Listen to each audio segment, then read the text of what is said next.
చాలా ముఖ్యమైనటువంటి అంశం మీద మాట్లాడేటటువంటి అవకాశం ఇచ్చినటువంటి మీకు అట్లానే బీఆర్ఎస్ పార్టీ నాయకులు గౌరవనీయులు కేసీఆర్ గారికి అన్నిటికన్నా ఎక్కువ నా మనసుకు చాలా దగ్గరైనటువంటి అంశం అధ్యక్ష. చాలా క్లోజ్గా బీసీ సంఘ నాయకులతోని అన్నదమ్ములతోని అక్క చెల్లెలతోని కలిసి పనిచేస్తున్నటువంటి వ్యక్తిగా ఈ బిల్లు ఈ అసెంబ్లీకి రావాలని చెప్పి పోరాటం చేసినటువంటి వ్యక్తిగా నాకు పర్సనల్గా ఇది చాలా సంతోషకరమైనటువంటి విషయం అధ్యక్ష. నిన్న అసెంబ్లీలో పాస్ అవ్వడం, ఇవాళ కౌన్సిల్కి రావడం. అయితే at the same time I want to express my displeasure అధ్యక్ష. అసెంబ్లీలో ఒక రోజంతా చర్చ పెట్టారు, వాస్తవానికి ఒక రోజు కూడా తక్కువనే. కౌన్సిల్లో ఇంకా డెప్త్గా చర్చ జరగాల్సినటువంటి సీరియస్ అంశం అధ్యక్ష. సరే, వాళ్ళు చెప్పినట్టు 46% మంది ఉన్నా కూడా ఈ 46% కోసం చాలా సీరియస్గా చర్చ జరగాలి. కనీసం ఒక రోజున్నర చర్చ జరగాలి అధ్యక్ష. కాకపోతే 2 గంటలలో బీసీ బిల్లు, 2 గంటలలో ఎస్సీ బిల్లు అని చెప్పి ఏదో మమ అనిపించేద్దాం అనుకుంటే అది ప్రజలు కూడా గమనిస్తారు అధ్యక్ష. గవర్నమెంట్ ఈ ఇష్యూని సీరియస్గా తీసుకోవాలి. నేను డే 1 కూడా తమరితో రిక్వెస్ట్ చేశాను కౌన్సిల్ ఎక్కువ రోజులు నడపాలని చెప్పి. ఎందుకంటే పెద్దల సభ అని పేరు కనడం, చర్చ దగ్గరికి వచ్చేటప్పటికి 2 నిమిషాలు మాట్లాడండి, 1 నిమిషం మాట్లాడండి అనడం మాత్రం ఈ ఇష్యూలో పర్టికులర్ బీసీసీ ఇష్యూస్లో ఇది తప్పు అధ్యక్ష. ఎక్కువసేపు చర్చ జరగాల్సినటువంటి అవసరం ఉన్నది. రెండవది అధ్యక్ష, మనం అవునన్నా కాదన్నా మన దేశంలో కులం అనేటటువంటిది ఒక వాస్తవం అధ్యక్ష. కులం పేరు మీద డిస్క్రిమినేషన్ జరగడం, కులం పేరు మీద అవమానాలు జరగడం అది గత చరిత్రలో జరుగుతూ వస్తుంది. అద్భుతమైన దేశం అధ్యక్ష భారతదేశం. కాకపోతే మన భారతదేశ సంస్కృతిలో ఉన్న ఒకే ఒక చీకటి కోణం కులం అధ్యక్ష. దాన్ని ఎవరం కాదనిలేం. కానీ ఆ డిస్పారిటీస్ని తగ్గించాలి, ఆ కులం అనేటటువంటి అంశాన్ని పక్కకు పెట్టి యావత్ సమాజాన్ని కూడా కలిపి తీసుకెళ్లాలనేటటువంటి ప్రయత్నం అందరూ కూడా చేస్తూ ఉన్నాం అధ్యక్ష. దానిలో భాగంగానే రాజ్యాంగంలో ఎస్సీ ఎస్టీలకు ముందుగానే సేఫ్టీ సెక్యూరిటీ మెజర్స్ కులాల ప్రాతిపదికనే ఇవ్వడం జరిగింది అధ్యక్ష. కానీ దురదృష్టకరమైనటువంటి అంశం ఏంటంటే ఆనాడే ఒకవేళ అంబేద్కర్ గారు కానీ నెహ్రూ గారు కానీ రాజ్యాంగాన్ని రచించినటువంటి పెద్దలు, స్వాతంత్ర ఉద్యమం నడిపినటువంటి పెద్దలందరూ ఆనాడే బీసీలకు మహిళలకు కనుక రాజ్యాంగపరమైనటువంటి రక్షణలు ఇచ్చి అధ్యక్ష, నేను ఘంటాపదంగా చెప్పగలుగుతాను అధ్యక్ష, మన దేశం అమెరికాను దాటిపోయి అభివృద్ధిలో ముందుండేది. మనంతటా మనమే ఒక 50% సమాజాన్ని అవకాశాలు ఇవ్వకుండా దూరం పెట్టామనేటటువంటి బాధ మాత్రం అందరికీ ఉన్నది అధ్యక్ష. అదేవిధంగా మహిళలు లేదు, నేనేమంటున్నా, ఆనాడు ఎస్సీ ఎస్టీలకు ఎలాగైతే అవకాశాలు ఇచ్చిండ్రో అదే నాడు బీసీలకు మహిళలకు కూడా ఇచ్చి ఉంటే, కులాల ప్రాతిపదికన ఇవ్వద్దు అనే ఒక చర్చ వచ్చింది కాబట్టి బీసీలకు ఆనాడు అవకాశం రాలేదు. కానీ ఎస్సీ ఎస్టీలకు కూడా కుల ప్రాతిపదికనే సెక్యూరిటీ ఇచ్చిండ్రు అధ్యక్ష. ఇది చాలా గంభీరమైనటువంటి అంశం. నేనేదో పాలిటిక్స్ మాట్లాడదలుచుకోలేదు అధ్యక్ష. ఒక రెవల్యూషనరీ బిల్లు తెచ్చినందుకు వాస్తవానికి కూడా నేను ప్రభుత్వాన్ని అభినందిస్తూ ఉన్నాను అధ్యక్ష. ఎందుకంటే ఇట్లాంటి బిల్లు తెచ్చినప్పుడు బాధ్యత ఎక్కువ ఉండాలి. ఇంకా అదే నేను అడుగుతా ఉన్నా, ఇంకా సీరియస్నెస్ ఎక్కువ ఉండాలని నేను అడుగుతా ఉన్నాను తప్ప ఇంకోటి లేదు అధ్యక్ష. అయితే సంపూర్ణ స్వరాజ్యం ఎప్పుడు సాధ్యమవుతుందంటే నేను చెప్పేది బీసీ ఎస్సీ ఎస్టీ మహిళలందరికీ కూడా అవకాశం ఉన్నప్పుడే సంపూర్ణ స్వరాజ్యం సాధ్యమవుతుంది అధ్యక్ష. అధ్యక్ష, మన దేశంలో గొప్ప గొప్ప మనుషులు, ఛత్రపతి శివాజీ లాంటి వాళ్ళు, సాహు మహారాజ్ లాంటి వాళ్ళు, పెరియార్ గారు, నారాయణ గురు గారు, మన రాష్ట్రంలో అధ్యక్ష సర్దార్ సర్వాయి పాపన్న గౌడ్ గారు, పండుగ సాయన్న ముదిరాజు గారు, చాకలి ఐలమ్మ గారు, దొడ్డి కొమరయ్య కుర్మ గారు, అట్లా వీళ్ళందరి పోరాట గాథలు, వీర చరిత్రలు, అద్భుతమైనటువంటి అంశాలు ఉన్నాయి అధ్యక్ష. ఇవన్నీ ఇంతమంది త్యాగదనులు, ఇంతమంది పోరాట వీరులు ఉన్నటువంటి సందర్భంలో కూడా అధ్యక్ష అందాల్సినటువంటి అవకాశాలు మాత్రం అందలేదన్నది వాస్తవం అధ్యక్ష. అది ఏ ఇండిసెస్ తీసుకోండి, ఇవాళ కేంద్ర ప్రభుత్వంలో ఉన్నటువంటి ఉద్యోగుల సంఖ్య తీసుకుంటే అధ్యక్ష మనకు రిజర్వేషన్ ఎప్పుడో వచ్చింది, కానీ ఇప్పటికి కూడా 23% బీసీలు కేంద్ర ప్రభుత్వ ఉద్యోగుల్లో దాటలేదు అధ్యక్ష. అదేవిధంగా మన యూపీఎస్సీలో జరిగేటటువంటి రిక్రూట్మెంట్లో కూడా వాస్తవానికి రిజర్వేషన్ 27% ఉంటుంది. కానీ అధ్యక్ష అన్ఫార్చునేట్లీ 7 to 8% కూడా బీసీలు యూపీఎస్సీలో రాలేనటువంటి పరిస్థితి ఉంది అధ్యక్ష. మరి ఒకవేళ గ్లోబల్ ర్యాంకింగ్స్ చూసుకుంటే అధ్యక్ష 194 దేశాల జాబితాలో మన భారతదేశం 144వ స్థానంలో ఉంది అధ్యక్ష. అంటే తలసరి ఆదాయం విషయంలో.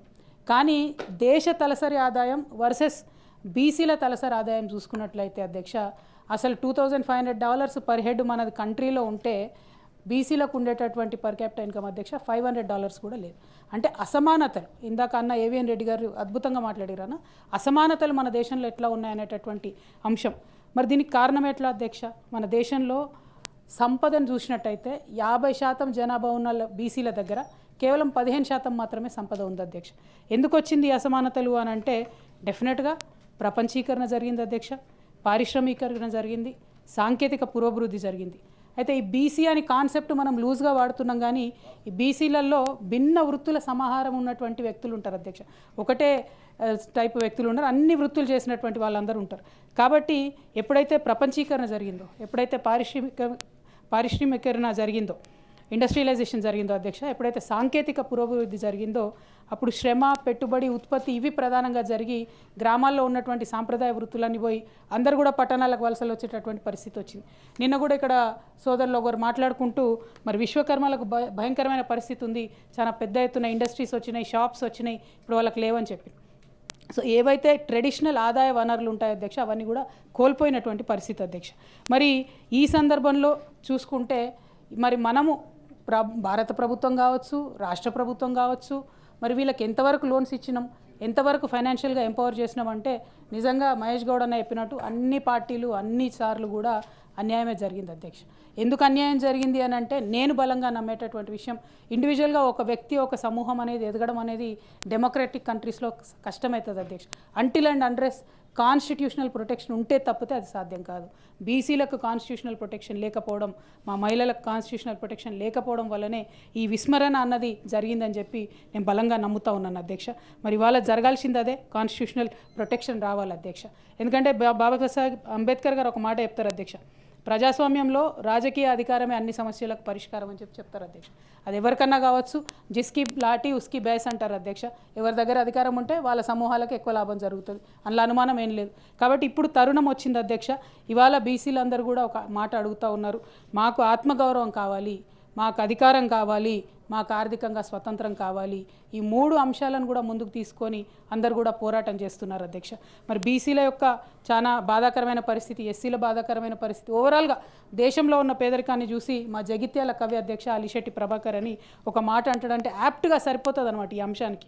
ఎన్ని భవనాలకు ఆభరణాలు తొడిగినా, హరిత విప్లవాలే కప్పినా, అస్థిపంజరమే భరితవని, అస్థిపంజరమే మన భరతవని, అర్థనాదమే వర్తమానం అని చెప్పి. ఎందుకంటే అధ్యక్ష బీసీలతో క్లోజ్గా పనిచేస్తున్నటువంటి వ్యక్తిగా నేను చూస్తే ఎస్సీ ఎస్టీల కన్నా దారుణమైనటువంటి పరిస్థితిలో ఉన్న కులాలు ఉన్నాయి అధ్యక్ష. వాళ్ళ గురించి మాట్లాడరు. ఎంబీసీ కులాలు ఒక 36 కులాలు ఉన్నాయి అధ్యక్ష. ఆ కులాల పేరు కూడా చాలా మటుకు మనం వినలేదు. ఎంత దుర్భరమైన పరిస్థితి అంటే క్రిటిసిజం కోసం కాదన్న, మేము బీసీ గురుకులాలు పెట్టినప్పుడు ఎంబీసీల కోసం ఒక 5% రిజర్వేషన్ పెట్టింది. ఎందుకంటే వారి జీవన విధానం ఎట్లుంటుందంటే సంచార జాతులు పాపం జిల్లా నుంచి జిల్లా, అక్కడి నుంచి ఇక్కడికి తిరుగుకుంటూ పోయి వాళ్ళు అన్నీ అమ్ముకుంటూ బతుకుతుంటారు. వాళ్ళతో పాటు పిల్లలు కూడా తిరుగుతుంటారు. అందుకని అప్పుడు ఏం చేసినామంటే గురుకులాలలో ఒక 5% ఎంబీసీలకు కోటా పెట్టినాం.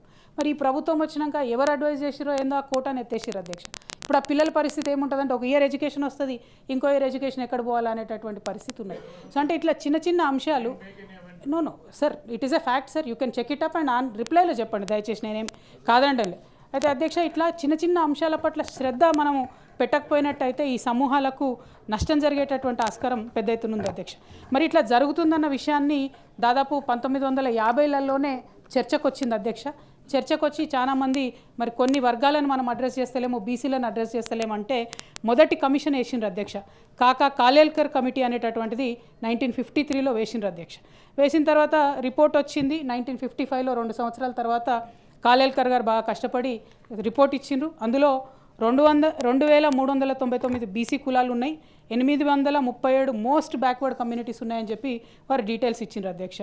అయితే ఈ కమిటీని, ఇంత డెడికేటెడ్గా పనిచేసినటువంటి కమిటీని నెహ్రూ గారు అధ్యక్ష ఆనాడు సింపుల్గా ఆ రిపోర్ట్ రిజెక్ట్ చేసి ఆల్మోస్ట్ మళ్ళా 30 ఏండ్ల వరకు అధ్యక్ష బీసీల గురించి ఈ దేశంలో చర్చ రాలేదు అధ్యక్ష.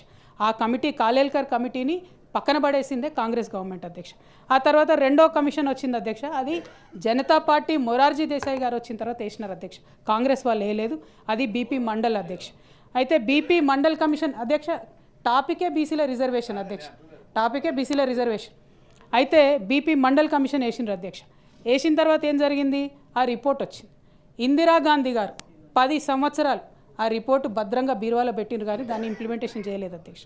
ఆ తర్వాత వీపీ సింగ్ గారు ప్రభుత్వం వచ్చిన తర్వాత వీపీ సింగ్ గారు 1990లో 1990లో వారు ఇంప్లిమెంట్ చేసిరు తప్పితే అప్పటి వరకు ఎవరు కూడా కాంగ్రెస్ పార్టీలోంచి ఏం చేయలేదు అధ్యక్ష.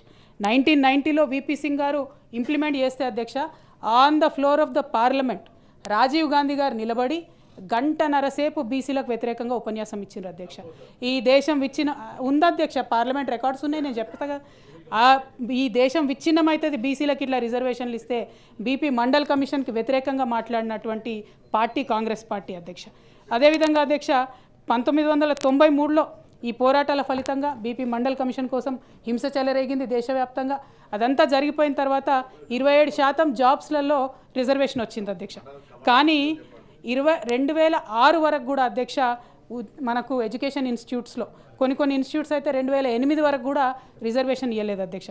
అంటే ఎయిమ్స్ కావచ్చు అధ్యక్ష, ఐఐటీలు కావచ్చు, ఎన్ఐటీలు కావచ్చు, వీటికి వేట్లో కూడా 2008 దాకా కూడా ఇవ్వలేదు అధ్యక్ష. ఆ తర్వాత మళ్ళీ 2011లో సోనియా గాంధీ గారు అధ్యక్షులైన అధ్యక్ష. కాంగ్రెస్ పార్టీ అధికారంలో ఉంది, రాహుల్ గాంధీ గారు కూడా పార్లమెంట్ సభ్యులుగా ఉన్నారు. ఆనాడు కాస్ట్ సెన్సెస్ చేస్తామని చెప్పి 4500 కోట్ల రూపాయలను రిలీజ్ చేసిరు అధ్యక్ష. కాస్ట్ సెన్సెస్ చేసిండ్రు, కానీ ఆ కాస్ట్ సెన్సెస్ డేటా ఇంతవరకు బయట పెట్టలేదు అధ్యక్ష. 4500 కోట్ల రూపాయలు వేస్ట్ అయిపోయినాయి. కాస్ట్ సెన్సెస్ డేటా బయట పెట్టలేదు. ఆనాడు పార్లమెంట్ మెంబర్గా ఉన్న రాహుల్ గాంధీ గారు మాట్లాడలేరు, సోనియా మేడం మాట్లాడలేదు. దాని మొత్తం కూడా కంప్లీట్గా డీఫ్రీజర్లోకి వెళ్ళిపోయింది అధ్యక్ష. ఇక ఆ తర్వాత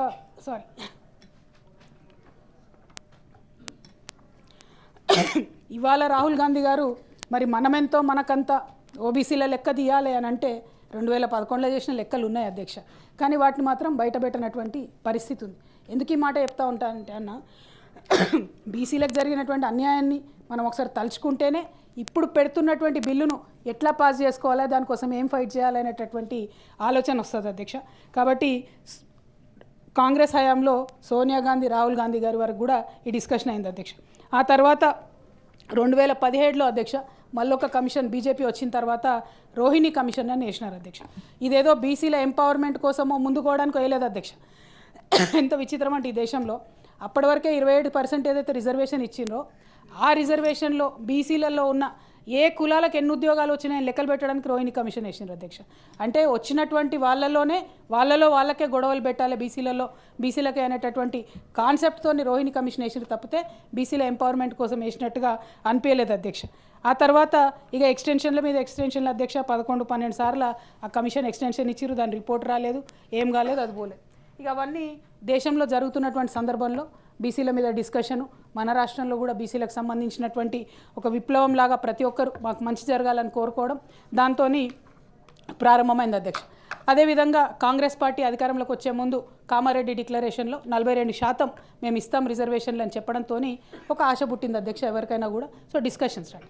ఆ డిస్కషన్ స్టార్ట్ అయిన సందర్భంలో వీళ్ళు కామారెడ్డి డిక్లరేషన్లో అధ్యక్ష మొదటి ప్రశ్న 42% అనే కంక్లూజన్కి ఎట్లా వచ్చింది కాంగ్రెస్ పార్టీ అంటే దానికి ఇంతవరకు జవాబు లేదు అధ్యక్ష. అంటే మీరు ఇంతకుముందు లెక్కనే పెట్టలేదు, ఎన్యూమరేషనే చేయలేదు, డేటానే లేదు, కానీ అసలు 42 అని ఎందుకు అన్నారు అంటే దానికి ఇంతవరకు సౌండ్ రీజనింగ్ చెప్పారు అధ్యక్ష. పోనీ ఎవరన్నా మీకు మేధావులు సూచించుంటారు, వారు ఎవరు ఏంది అంటే దానికి రీజనింగ్ అయితే చెప్పలేదు అధ్యక్ష. పోనీ పక్కన పెడదాం, 42 ఇస్తామని మీరు మాట ఇచ్చారు. ఆ తర్వాత మాట ఇచ్చేటప్పుడు మీకు 3 విషయాలు తెలుసు. డెడికేటెడ్ కమిషన్ వేయాలి, డెడికేటెడ్ కమిషనే లెక్క పెట్టాలి, అప్పుడే అది కోర్టులో నిలబడుతుందని తెలుసు అధ్యక్ష వీళ్ళకు. అయినా సరే డెడికేటెడ్ కమిషన్ వేయకుండా ఏం చేయకుండా 9 నెలలు కాలయాపన చేసినారు అధ్యక్ష. చేసిన తర్వాత అందరు గొడవ వేసి ఇట్లా కాలయాపన చేస్తారు, మీరు కమిషన్ వేయండి అంటే సడన్గా అక్టోబర్ 2024లో అధ్యక్ష బీసీ కమిషన్కి ప్లానింగ్ డిపార్ట్మెంట్కి ఒక జీవో ఇచ్చారు. ఏంది, మీరు ఎన్యూమరేషన్ స్టార్ట్ చేయండి, బీసీ లెక్కలు చేయండి అని చెప్పి. అసలు ప్లానింగ్ డిపార్ట్మెంట్ బీసీ లెక్కలు చేస్తే అధ్యక్ష కోర్టులు ఎట్లా యాక్సెప్ట్ చేస్తాయి అధ్యక్ష? రేపటి నాడు విద్యలో ఉద్యోగాల్లో మీరు ఇలా బిల్లు పెట్టుకుంటున్నాం మనం, సింపుల్గా తీసుకుపోయి కోర్టులో కొట్టేసి పక్కన పడేస్తారు. ఆ తర్వాత ఏం చేస్తాం అధ్యక్ష? కాంగ్రెస్ పార్టీ చేతులు దులుపుకుంటుంది మేము చేసినామని, బీజేపీ పార్టీ కోర్టులు ఉంది మాకేం సంబంధం అంటది, నలిగిపోతూనే ఉంటుంది అధ్యక్ష. అంటే ప్రొసీజర్ ఫాలో అయ్యేటటువంటి అవకాశం ఉండి ఫాలో కాలేదనేటటువంటి నా బాధను నేను వ్యక్తం చేస్తూ ఉన్నాను అధ్యక్ష. నవంబర్లో అక్టోబర్లో మీరు ప్లానింగ్ కమిషన్కి జీవో ఇచ్చిన తర్వాత మళ్ళీ బీఆర్ఎస్ పార్టీ అట్లానే ప్రజాస్వామికవాదులందరూ గొడవ చేస్తే అప్పుడు డెడికేటెడ్ కమిషన్ అక్టోబర్లో వేసిండ్రు అధ్యక్ష. వేసిన తర్వాత ఏంది అధ్యక్ష, వాళ్ళకి పాపం టేబుల్ లేదు, కుర్చీ లేదు, మెషినరీ లేదు, మ్యాన్ లేదు, వాళ్ళకి అసలు లెక్కబెట్టేటటువంటి అధికారం లేదు. పోనీ ఆ డెడికేటెడ్ కమిషన్ ఏదో రిపోర్ట్ ఇచ్చింది అధ్యక్ష. డెడికేటెడ్ కమిషన్ రిపోర్టు సీక్రెట్ ఎందుకు అధ్యక్ష? ఈ అసెంబ్లీ కన్నా షేర్ చేయాలి కదా, ప్రజలకన్నా షేర్ చేయాలి కదా. డెడికేటెడ్ కమిషన్ ఏం చెప్పిందో ఆ రిపోర్ట్ షేర్ చేయరు. మీరు కులగణన చేస్తే ఇందాక మహేష్ అన్న మాట్లాడుకుంటూ అన్నారు, ఇదివరకు కుల సంఘాలు ఎవరికి వాళ్ళు చెప్పుకుంటుండే, కార్డుల మీద కొట్టించుకుంటుండే మేము ఇంతమంది ఉన్నాం అంతమంది ఉన్నామని, కానీ ఇప్పుడు మేము లెక్క పెట్టాం కాబట్టి సగర్వంగా చెప్పుకోవచ్చు అన్నారు. ఏడకెళ్ళి చెప్తామన్నా? ఎంతమంది పద్మశాలీలు ఉన్నారో చెప్పిరా మీరు బయటకి? ఎంతమంది ముదిరాజులు ఉన్నారో చెప్పిరా? ఎంతమంది ఎంబీసీలు ఉన్నారో చెప్పినరా అధ్యక్ష? ఇవాళ నేను హౌస్లో అందరి బీసీల తరఫున డిమాండ్ చేస్తూ ఉన్నా అధ్యక్ష. బీసీల కులగణన ఏదైతే చేసినారో జనగణన కంప్లీట్గా గ్రామాల వారీగా ఏ కమ్యూనిటీ వాళ్ళు ఎంతమంది ఉన్నారో గ్రామ పంచాయతీలో పెట్టండి. ఏమన్నా అభ్యంతరాలు ఉంటే వాళ్ళు చెప్తారు, తప్పుంటే సరి చేసుకుందాం. సరే, ఒకవేళ వాళ్ళు 56% ఉన్నా మేము 42% రిజర్వేషన్ ఇస్తామంటే ఇట్స్ ఓకే, పాలసీ డెసిషన్. అందులో తప్పు పట్టం మేము, అది మీ ఎన్నికల ప్రామిస్, మేము ఇంతే ఇస్తాం.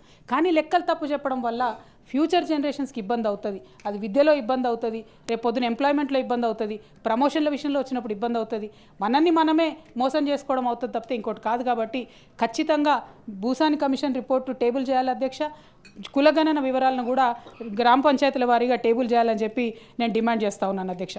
అదేవిధంగా సబ్ క్లాసిఫికేషన్ లేకుండా ఇవాళ బిల్లు వచ్చింది అధ్యక్ష. అంటే ఏబిసిడి కింద డివైడ్ చేస్తారా, లేకపోతే ఎన్ని గ్రూపులు చేస్తారు, ఏ గ్రూప్కి ఎంత పర్సెంటేజ్ ఇస్తున్నారు అనేటటువంటి డీటెయిల్స్ లేకుండా కేవలం 42% బీసీలకు ఇస్తున్నాం, 15% ఎస్సీలకు ఇస్తున్నాం, 10% ఎస్టీలకు ఇస్తున్నామని రెండు బిల్స్లో కూడా పెట్టినారు అధ్యక్ష. అయితే మొన్న చేసినటువంటి సర్వేలో కూడా ఎస్సీల జనాభా 17% అని చెప్పారు అధ్యక్ష. మరి అదేమో ఈ బిల్లో రిఫ్లెక్ట్ అవుతలేదు. అంటే ఎందుకు ఇంత మైన్యూట్గా మాట్లాడుతున్నా అంటే every 1% will lead to a litigation. So లిటిగేషన్లో ల్యాండ్ అవ్వద్దు, ఈ బిల్లు పాస్ అవ్వాలి, బీసీలకు ఫలాలు దక్కాలని కోరుకునేటటువంటి వ్యక్తిగా, బలంగా కోరుకునేటటువంటి వ్యక్తిగా మైన్యూట్గా చెప్తా ఉన్నానన్న. అది మీరు ఎస్టీల 17% అనేది కాన్స్టిట్యూషన్ ఆబ్లిగేషన్ మనకు, అది ఆ బిల్లులో పెట్టలే. మీరు రేపు పొద్దున కోర్టుకు పోయేటోళ్ళు ఆ చిన్న విషయం మీద బిల్లు కొట్టి పడేస్తారు. ఏం చేస్తారు అప్పుడు? అంటే ఇంత చిన్న విషయాలను కూడా మీరు బాధ్యత తీసుకోకుండా బిల్లు ప్రిపేర్ చేశారంటే మరి మీ యొక్క చిత్తశుద్ధి మీద అనుమానం వ్యక్తం చేయాల్సి వస్తూ ఉన్నది అధ్యక్ష. అదేవిధంగా అధ్యక్ష, తమరు నేను కోరేది ఏప్రిల్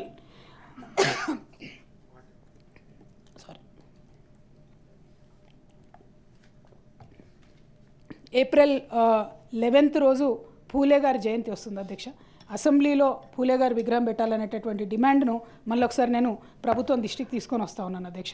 అట్లానే అధ్యక్ష, ఇందాక పెద్దలు ఎల్ రమణన్న గారు చెప్పినట్టుగా ఒక పక్క మనము రిజర్వేషన్ల గురించి మాట్లాడుకోవాలి అధ్యక్ష, ఇంకో పక్క కామారెడ్డి డిక్లరేషన్లో చెప్పినటువంటి ప్రామిస్ల గురించి కూడా ఖచ్చితంగా మాట్లాడాలి అధ్యక్ష.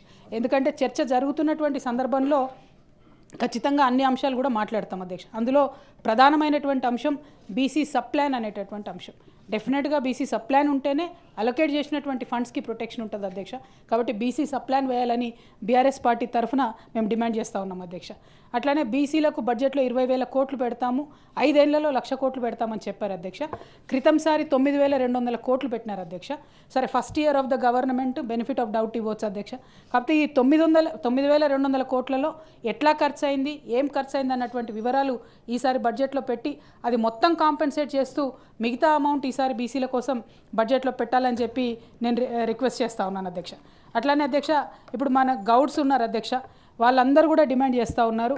నీరా కేఫ్ ఏదైతే హైదరాబాద్లో పెట్టినామో దాన్ని కొనసాగించాలని ఒక డిమాండ్ ఉంది అధ్యక్ష. దాని మీద ఆలోచన చేయాలి. సర్దార్ సర్వాయి పాపన్న గౌడ్ గారి పేరును అధ్యక్ష జనగామ జిల్లాకు పెట్టాలనేటటువంటి డిమాండ్ ఉంది. దాని కూడా మీ మేనిఫెస్టోలో ఉంది. దాని మీద ఆలోచన చేయవలసింది కోరుతా ఉన్నాను అధ్యక్ష. అట్లానే కాటమయ్య రక్షణ కవచ్ అనేటటువంటిది కేసీఆర్ గారు చెట్టు ఎక్కడానికి దిగడానికి ఒక మెకనైజ్డ్ సిస్టమ్ ఉండాలి, ట్రెడిషనల్ సిస్టంలో యాక్సిడెంట్స్ అవుతున్నాయని చెప్పి ఆనాడు మా చైర్మన్ గారు ఉంటే వారిని కేరళ పంపించి మరి స్టడీ చేసినారు అధ్యక్ష. అది మొత్తం యాక్చువల్గా రెడీగా ఉంది, మరి గవర్నమెంట్ ఎందుకు తాత్సర్యం చేస్తుందో తెలియదు అధ్యక్ష. సారీ అన్న, నాకు తెలియదు, ఎందుకంటే మొన్న కూడా అనుకున్నాము డిస్ట్రిబ్యూట్ అవుతుందని నేను కూడా ఒక ప్రోగ్రామ్ అటెండ్ చేసిన. ఓకే, సంతోషం, థ్యాంక్ యూ అధ్యక్ష. అట్లయితే I take my words back. అట్లానే మున్నూరు కాపు సముదాయం ఉన్నారు అధ్యక్ష, వాళ్ళందరూ హెవీగా వ్యవసాయం మీద ఆధారపడి ఉంటారు. ఇవాళ ఏదైతే మనము రైతు భరోసా, రైతు బంధు ఇవ్వకుండా, నీళ్ళు ఇవ్వకుండా ఇబ్బంది పెడుతున్నామో అందరికన్నా ఎక్కువ ఎఫెక్ట్ అవుతున్నది మున్నూరు కాపుల అధ్యక్ష. దాని మీద ప్రత్యేకించి దృష్టి పెట్టవలసిందిగా నేను మిమ్మల్ని కోరుతా ఉన్నాను అధ్యక్ష. ఈ వడ్డెర కమ్యూనిటీ ఉంటుంది అధ్యక్ష, వాళ్ళు ఎప్పటి నుంచో డిమాండ్ చేస్తూ ఉన్నారు ఎస్టీలలో మమ్మల్ని చేర్చమని. ఎందుకు ఈ మాట ఇక్కడ చెప్తున్నా బీసీ బిల్లులో అని అంటే, అసలు ఒక్కొక్క సముదాయాన్ని పిలిచి కనీసం డిస్కషన్ చేయాలి ఈ ప్రభుత్వం అన్నటువంటి ఆలోచనతో నేను చెప్తా ఉన్నాను అధ్యక్ష. వాళ్ళది 45 సంవత్సరాల పైబడి ఉన్నటువంటి డిమాండ్. సరే, రీజనబుల్లా కాదా? ఒక 5 minutes అధ్యక్ష, చాలా ఇంపార్టెంట్ బిల్ అధ్యక్ష, దయచేసి అవకాశం ఇవ్వాల్సిందిగా రిక్వెస్ట్ చేస్తాను. అట్లానే సగరులు అధ్యక్ష, నేను ఫస్ట్లోనే చెప్పా అధ్యక్ష, ఒక రోజు జరగాల్సిన చర్చ ఇది, మీరు 1 గంటలో ముగిస్తున్నారు అధ్యక్ష. సగరులను ఉంటారు అధ్యక్ష కమ్యూనిటీ, వాళ్ళని గౌరవించడానికి మిషన్ భగీరథకు భగీరథ మహర్షి పేరు పెట్టడం జరిగింది అధ్యక్ష. వారిని అదేవిధంగా వారి కాంట్రాక్ట్స్లో బీఆర్ఎస్ గవర్నమెంట్ ఉన్నప్పుడు 5% ఇచ్చాం అధ్యక్ష. ఇప్పుడు కాంగ్రెస్ వచ్చిన తర్వాత ఆ సగర కమ్యూనిటీకి కాంట్రాక్ట్స్లో మొత్తం పర్సంటేజ్ తీసేసింది అధ్యక్ష. దాన్ని యాడ్ చేయాలని డిమాండ్ చేస్తూ ఉన్నాను అధ్యక్ష. అట్లానే విశ్వకర్మలు ఉంటారు అధ్యక్ష. ఔసలి, కంచరి, శిల్పి, వడ్ల, కమ్మరి వీళ్ళందరూ కూడా 5 కలిసి విశ్వకర్మలు ఉంటారు. మరి తెలంగాణ సమాజంలో ప్రొఫెసర్ జయశంకర్ గారు కావచ్చు, తమ్ముడు శ్రీకాంతాచారి గారు కావచ్చు, గొప్ప గొప్ప బిడ్డల్ని కన్నటువంటి సమాజం అధ్యక్ష ఇది. ఈ సమాజము అఫ్కోర్స్ మన ఎల్ఓపి గారు మస్వనాచారి గారు వారు తెలంగాణ ఉద్యమంలో చాలా అత్యంత కీలకమైన పాత్ర పోషించినటువంటి వ్యక్తి. మరి వీళ్ళందరూ ఉన్నటువంటి సమాజం అధ్యక్ష. ఫైనాన్షియల్ హెల్ప్ తప్పకుండా కార్పొరేషన్ నుంచి చేయాలి, సపరేట్ విశ్వకర్మ కార్పొరేషన్ ఏర్పాటు చేయాలని చెప్పి కోరుతా ఉన్నాం అధ్యక్ష. అట్లానే ఆరేకటిక సమాజం ఉంటుంది అధ్యక్ష. వాళ్ళు స్లాటర్ లేదన్న ఒక 5 minutesలో అయిపోయింది. స్లాటర్ హౌజెస్ మున్సిపాలిటీస్ నుంచి ఇదివరకు బీఆర్ఎస్ గవర్నమెంట్లో వీళ్ళకి ప్రయారిటీ ఇచ్చినాం అధ్యక్ష. ఇప్పుడు ఇస్తలేరు, దయచేసి కన్సిడర్ చేయవలసింది కోరుతా ఉన్నాను అధ్యక్ష. అట్లానే పద్మశాలీలు ఉన్నారు అధ్యక్ష. మొన్ననే సీఎం గారు కూడా వారి యొక్క పెద్ద సభకు వెళ్ళొచ్చినారు అధ్యక్ష. పద్మశాలీలకు రాజకీయ అవకాశాలు ఇవ్వాలనేది ప్రధానమైనటువంటి డిమాండ్గా ఉన్నది. అట్లనే మీరు కామారెడ్డి డిక్లరేషన్లో చెప్పినట్టు 90% సబ్సిడీ పవర్లూమ్, హ్యాండ్లూమ్ పరికరాలకు ఇస్తామని చెప్పినటువంటి 90% సబ్సిడీ కూడా ఇవ్వవలసిందిగా రిక్వెస్ట్ చేస్తున్నాను అధ్యక్ష. అట్లానే మా యాదవ్ సోదరులు ఉంటారు అధ్యక్ష. వాళ్ళందరూ ఎప్పుడు మరి 2వ విడత గొర్రెల పంపిణీ చేస్తారా అని చెప్పి వెయిట్ చేస్తున్నారు. 15 నెలలైంది, 15 గొర్రెలు అంచలే ఇంతవరకు. కొద్దిగా దాని మీద ఆలోచన చేయవలసిందిగా ప్రభుత్వాన్ని కోరుతున్నా అధ్యక్ష. అట్లానే మా కుర్మ సోదరులు ఉంటారు అధ్యక్ష. వాళ్ళందరూ దొడ్డి కొమరయ్య విగ్రహం ట్యాంక్ బండ్లో పెట్టాలనేటటువంటి డిమాండ్ చేస్తూ ఉన్నారు అధ్యక్ష. దాని మీద ప్రభుత్వం సీరియస్గా ఆలోచన చేయాలని చెప్పి కుర్మ సోదరులందరి తరఫున నేను కోరుతా ఉన్నాను అధ్యక్ష. అట్లానే అధ్యక్ష రజక సోదరులు ఉన్నారు అధ్యక్ష. వీళ్ళంతా చాకల ఐలమ్మ గారి వారసులు. వీళ్ళందరికీ ఈ ప్రభుత్వం ప్రామిస్ చేసింది అధ్యక్ష. 10 లక్షలతో లాండ్రోమాట్స్ ఇస్తామని చెప్పి యువతకు ప్రామిస్ చేసినారు అధ్యక్ష. అట్లానే ధోబిఘాట్ల ఆధునీకరణ చేస్తామని. అంతేకాకుండా ఇప్పుడు రజకులందరూ కూడా ఎస్సీలలో చేర్చాలనేటటువంటి డిమాండ్ ఒకటి ఉంది అధ్యక్ష. వారిని డివేట్ అవ్వట్లే అధ్యక్ష. ప్లీజ్ దయచేసి బీసీలో అయిపోతుందన్న, మీరు ఇంటరప్ట్ చేయకపోతే 2 minutesలో అయిపోతుంది. రజక సమాజం ఎస్సీలలో చేరాలని డిమాండ్ చేస్తుంది అధ్యక్ష. దాని మీద ఆలోచన చేయవలసిందిగా ప్రభుత్వాన్ని కోరుతా ఉన్నాను అధ్యక్ష. అట్లానే ముదిరాజ్ సోదరులు ఉన్నారు అధ్యక్ష. మరి ప్రభుత్వం పేపర్లకు ఇచ్చినటువంటి లీకుల ద్వారా లార్జెస్ట్ కమ్యూనిటీ ఇన్ బీసీస్ ముదిరాజులు అని చెప్పి పేపర్ లీకుల ద్వారా తెలిసింది. ఎందుకంటే మీరు కరెక్ట్ డేటా ఇవ్వలేదు కాబట్టి. మరి వీళ్ళందరూ కోరుతా ఉన్నారు అధ్యక్ష. కాంగ్రెస్ ప్రభుత్వం రేవంత్ రెడ్డి గారు స్వయాన మిమ్మల్ని బీసీ డి నుంచి బీసీలో ఏలో చేరుస్తామన్నారు. ఆ డిమాండ్ ఏమైందని అడుగుతున్నారు అధ్యక్ష. కాకపోతే బీసీ ఏలో ఉన్నటువంటి వ్యక్తులందరూ ఏం అడుగుతున్నారంటే మరి ముదిరాజు లాంటి పెద్ద కులాలను మా దాంట్లో వేస్తే మరి మా పర్సంటేజ్ పెంచాలే కదా, మీరు పెంచకుండా వేస్తే మాకు కూడా ఇబ్బంది అవుతుంది అంటున్నారు. సో ఇట్లా కొన్ని కాంప్లికేటెడ్ ఇష్యూస్ ఉన్నాయి అధ్యక్ష. మనము 42% బీసీలకు రిజర్వేషన్ ఇస్తే ఆ వచ్చే రిజర్వేషన్ ఫలితాలు ఎవరం ఎట్లా షేర్ చేసుకుంటాము అనేటటువంటి ఒక ఆందోళన అన్ని బీసీ వర్గాలలో ఉంటుంది అధ్యక్ష. అందుకోసమే మీరు సబ్ క్లాసిఫికేషన్ మెన్షన్ చేయలే ఈ బిల్లులో. క్రితంసారి బీఆర్ఎస్ గవర్నమెంట్ ఇచ్చిన బిల్లులో మేము సబ్ క్లాసిఫికేషన్ మెన్షన్ చేసినాం. సబ్ క్లాసిఫికేషన్ మెన్షన్ చేసి ఉంటే ఈ ఆందోళన ఉండేది కాదు. నేను ఇన్ని విషయాలు చెప్పాల్సినటువంటి అవసరం లేకుండా అధ్యక్ష. సో ముదిరాజుల విషయం అది అధ్యక్ష. అట్లానే గంగపుత్రుల అధ్యక్ష నిన్న మా ప్రకాష్ అన్న మాట్లాడుతూ చెప్పినారు, ఇదివరకు 90 కోట్ల ఉచిత చేప పిల్లలు వేస్తే ఈ సంవత్సరం 19 కోట్ల ఉచిత చేప పిల్లలు కూడా ప్రభుత్వం వేయలేదని చెప్పి వాళ్ళందరూ బాధపడతా ఉన్నారు అధ్యక్ష. మరి అట్లానే మా కుమ్మరి సోదరులు ఉంటారు అధ్యక్ష. వాళ్ళు గ్రామ దేవతల గుళ్ళల్లో పూజారులుగా మేమే ఉండాలనేటటువంటి డిమాండ్ ఎప్పటి నుంచో ఉంది అధ్యక్ష. అట్లానే మొల్ల లాంటి గొప్ప కవయిత్రి, రామాయణం రాసినటువంటి కవయిత్రి పుట్టినటువంటి కుమ్మరి కాస్ట్ కాబట్టి వారిని రెస్పెక్ట్ చేస్తూ దానికి నిర్ణయం తీసుకోవాల్సింది కోరుతా ఉన్నాను అధ్యక్ష. ఇంకా నాయి బ్రాహ్మణ సోదరులు ఉన్నారు అధ్యక్ష. వాళ్ళకి బీఆర్ఎస్ గవర్నమెంట్లో ఉచితంగా మేము కరెంట్ ఇచ్చినాము. ఇప్పుడేమో వేలకు వేలు వాళ్ళకు బిల్లులు వేస్తున్నారు అధ్యక్ష. సెలూన్లకి వాళ్ళు కట్టలేని పరిస్థితిలో ఉన్నారు. జిల్లాల్లో ఉండే చిన్న చిన్న సెలూన్లకు కూడా వేలకు వేలు బిల్లులు వస్తున్నాయి. దయచేసి దీన్ని పొన్నం ప్రభాకర్ అన్న గారు సీరియస్గా తీసుకొని ఆ బిల్లులు రాకుండా చూడాలని నేను కోరుతా ఉన్నాను అధ్యక్ష. ఇక మేరు సమాజం వాళ్ళు ఉన్నారు అధ్యక్ష. ఇదివరకు మెషిన్లు మేము ఇచ్చినాం, మీరు ఇస్తలేరు, కొంచెం మెషిన్లు ఇవ్వాల్సిందిగా కోరుతా ఉన్నాం అధ్యక్ష. అట్లానే సంచార జాతులు ఉంటారు అధ్యక్ష. వాళ్ళు 4 ఉన్నారు, పూసల, బోయ, వడ్డెర, మేదరి. అయితే వీళ్ళకి ఏంటి అధ్యక్ష అంటే ఈ పూసల కమ్యూనిటీకి కేంద్ర ప్రభుత్వం నిన్ననే ఒక జీవో ఇచ్చింది అధ్యక్ష. నిన్ననే ఒక జీవో ఇచ్చింది. వీళ్ళకు డిఎన్టీ సర్టిఫికేట్స్ ఇవ్వమని చెప్పి చెప్పడం జరిగింది. మీరు సమాధానాలు చెప్పండి అన్న. ఆ డిఎన్టీ సర్టిఫికేట్లు దయచేసి వీళ్ళకి ఇవ్వవలసిందిగా కోరుతా ఉన్నాను అధ్యక్ష. అట్లానే సంచార జాతిలో ముస్లిం ఉంటారు అధ్యక్ష. వీళ్ళని బీసీలో ఆల్మోస్ట్ అయిపోయింది sir. Just last sir.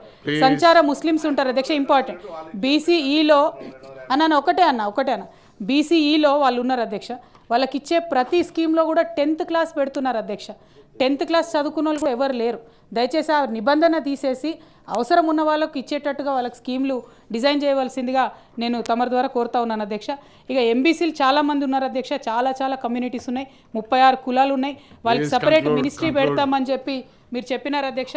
Separate ministry ఎంబీసీకి పెట్టవలసిందిగా నేను కోరుతా ఉన్నాను అధ్యక్ష. అల్టిమేట్గా ఫైనల్లీ నేను కంక్లూడ్ చేస్తూ ఒకటే మాట మళ్ళీ డిమాండ్ చేస్తూ ఉన్నాను అధ్యక్ష. మీరు ఎప్పుడైతే 42% చెప్పారో ఆనాటి నుంచి ఈనాటి వరకు నేను ఒక్క బిల్లు కాదు 3 బిల్లులు పెట్టాలి, విద్యకు వేరు, ఉద్యోగానికి వేరు, రాజకీయంగా వేరు అని కోరుతా ఉన్నాను. మీరు 2 బిల్లులు పెట్టినారు. దాంతో లిటిగేషన్ కొంత తగ్గుతుంది. రాజకీయంగా ఆర్టికల్ 243D అండ్ 243T ద్వారా మీరు ఢిల్లీకి పోయే అవసరం లేకుండా లోకల్ బాడీస్లో ఇక్కడ డైరెక్ట్గా రిజర్వేషన్ ఇచ్చుకోవచ్చు. కాబట్టి రాజకీయంగా మీరు పెట్టిన 42% బిల్ ఏదైతే ఉందో దాన్ని ఢిల్లీకి తీసుకెళ్తామని చెప్పి మాత్రం మభ్యపెట్టొద్దు. దానికి 50% క్యాప్ అప్లై కాదు. అదేవిధంగా ఇదివరకు మేము హైదరాబాద్లో లోకల్ బాడీ ఎలక్షన్లో మహిళలకు రిజర్వేషన్ 50% పెంచినప్పుడు దానికి 243T అండ్ 243D ద్వారా అప్లై చేసినాము అధ్యక్ష. సో నేను రిక్వెస్ట్ చేసేది ఏంటంటే ఈ రాజకీయంగా పెట్టినటువంటి బిల్లు ఢిల్లీకి పోయే అవసరం లేదన్న. ఎంప్లాయ్మెంట్ అండ్ ఎడ్యుకేషన్లో ఉన్న బిల్లుకి సంబంధించి అది ముందుకు వెళ్ళాలి అధ్యక్ష. అట్లానే మళ్ళీ కోరేది ఒకటే అన్న, ఈ ప్రయత్నం ఏదో మేము చేతులు దులిపేసినాం, కాంగ్రెస్ పార్టీ మేము ఇక్కడ బిల్లు పాస్ చేసినాం, మిగతా అంతా బీజేపీదే బాధ్యత అన్నట్టు కాకుండా చాలా సీరియస్గా లీగల్ కాంప్లికేషన్స్ లిటిగేషన్స్ వచ్చినప్పుడు ప్రభుత్వం తరఫు నుంచి గట్టిగా ఫైట్ చేయాలని కోరుతూ ఈ అవకాశం ఇచ్చినటువంటి తమరికి కృతజ్ఞతలతో ముగిస్తున్నాను అధ్యక్ష. Thank you. జై తెలంగాణ, జై బీసీ.